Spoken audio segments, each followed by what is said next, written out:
excusez-moi, hein.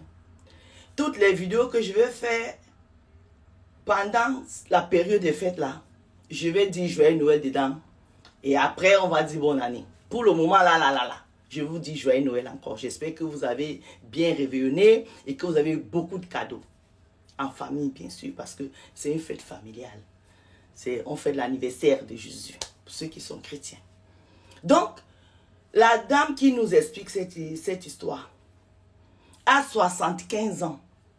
Elle m'a dit, ma petite fille, dis que je suis camerounaise.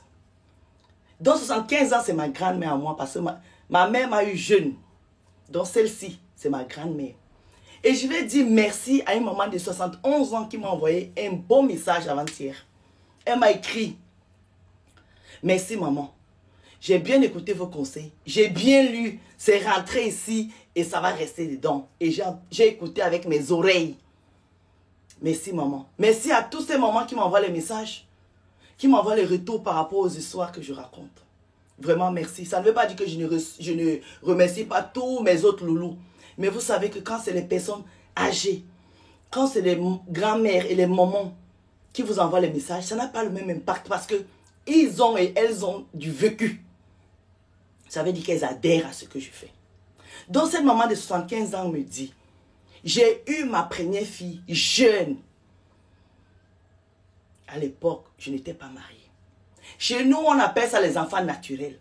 Les enfants naturels au Cameroun d'où je viens, quand tu accouches jeune ton enfant et que tu vas à l'école ou alors tu accouches jeune, tu n'es pas marié, c'est ton père ou bien ton grand-père comme moi, c'est mon grand-père qui est mes grands-parents qui ont récupéré ma fille pour l'élever avant que son père ne prenne la relève. Donc, cette petite fille qu'elle avait eue là, ses parents avaient pris la petite fille là comme leur enfant. Donc, elle a grandi avec son enfant comme grande sœur et petite sœur. À un moment, elle a rencontré un homme très riche qui était lui divorcé avec d'autres enfants. Elle a épousé ce monsieur-là. Elle a dit au monsieur que la petite fille que tu me vois avec là, ce n'est pas ma petite sœur, c'est mon enfant. Le monsieur lui a dit, l'enfant là ne va pas rester chez tes parents, ramène-moi l'enfant là ici, on va le lever comme mon enfant. Donc quand la petite fille là vient là, elle a, je crois, elle m'a dit, elle a 10 ans. Donc, et les enfants du monsieur et la petite fille sont élevés au même titre que les autres. On ne fait pas la différence. Jusque son mari, à un moment, quand la petite a eu son brevet, je crois, elle m'a dit, son mari a commencé à avoir les vues sur sa fille à elle. Alors que ce monsieur-ci avait reconnu son enfant. Donc, officiellement, l'enfant a porté le nom de son mari maintenant. Et il a commencé à avoir les vues sur son enfant. Et quand il voulait parler, le monsieur l'a menacé en disant que si tu veux trop parler, tu prends ta fille, tu sors avec ta fille. Elle me dit, Madame Sol, à l'époque, tu ne pouvais pas dire à nos parents que ton mari a les vues sur ta fille.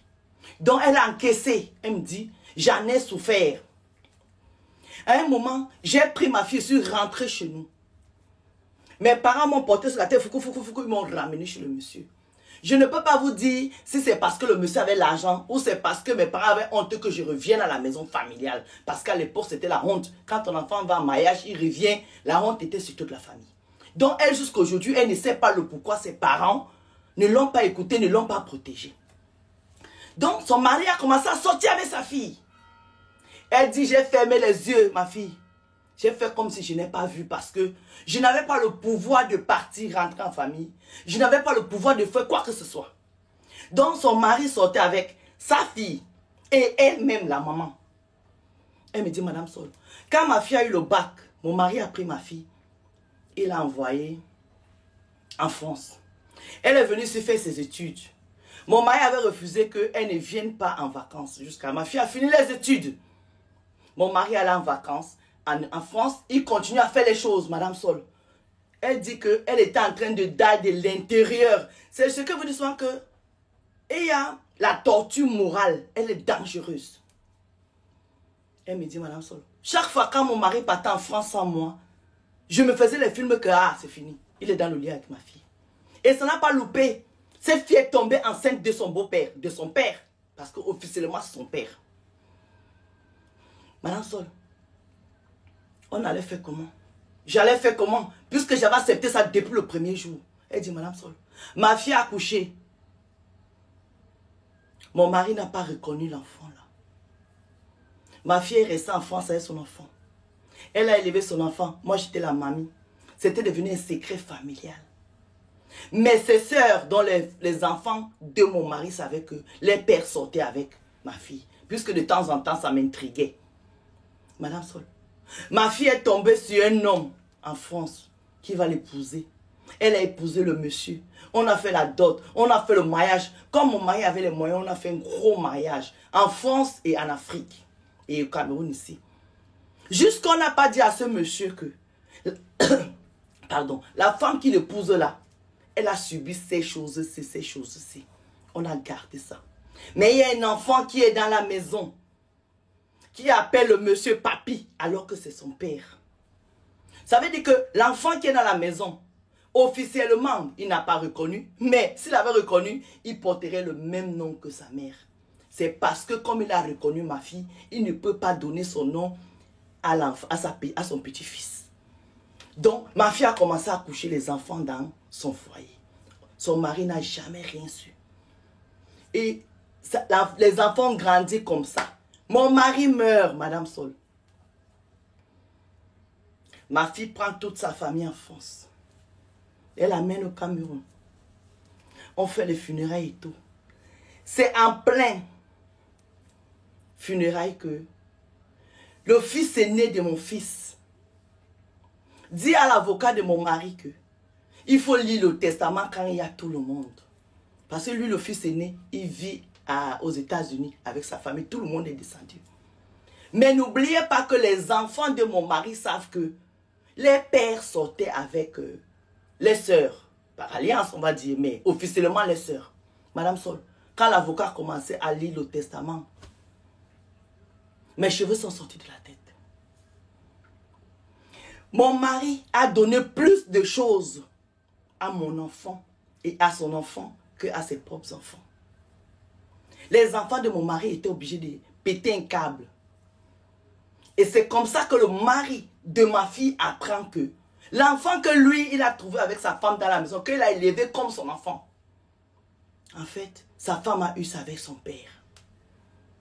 Vu que durant tout le mariage, son mari, donc la femme qui me raconte l'histoire, son beau-fils a toujours su que le monsieur qui est décédé là, c'est le père de sa femme. Sa femme ne lui avait jamais dit que c'est son beau-père. Et que l'enfant qui est dans la maison, c'est l'enfant de son beau-père.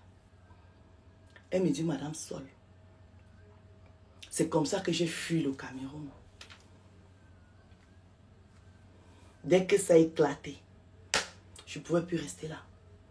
Parce que je n'étais plus digne d'une mère. Comment j'ai pu faire pour ne pas protéger ma fille? Pourquoi je suis restée dans ce mariage? Pourquoi est-ce qu'on n'a pas dit la vérité à mon beau-fils? Elle dit, Madame Sol, à l'heure où je vous raconte cette histoire, ma famille est déchirée. Ma propre fille m'en veut. Ma fille ne me parle plus. Je ne vois plus mes petits-enfants. Même les enfants de mon mari ne me parlent plus. Dieu merci, j'avais acheté un appartement pareil avec mon mari à mon nom. J'ai mon argent, Madame Sol. J'ai tout pour bien vivre. Mais je n'ai pas mes petits-enfants et mes enfants. Je suis tout seul avec ma famille. Madame Sol, pour vos vidéos, je vous envoie un petit billet. Et cette maman-là m'a gâté mon Noël hier. Merci, maman. Merci. Merci pour votre sagesse. Et merci pour mon cadeau. Vraiment, les loulous. Je parle aux femmes ici. Il ne faut pas que le matériel vienne vous aveugler. Les parents, pour leur bien-être, peuvent nous induire en erreur.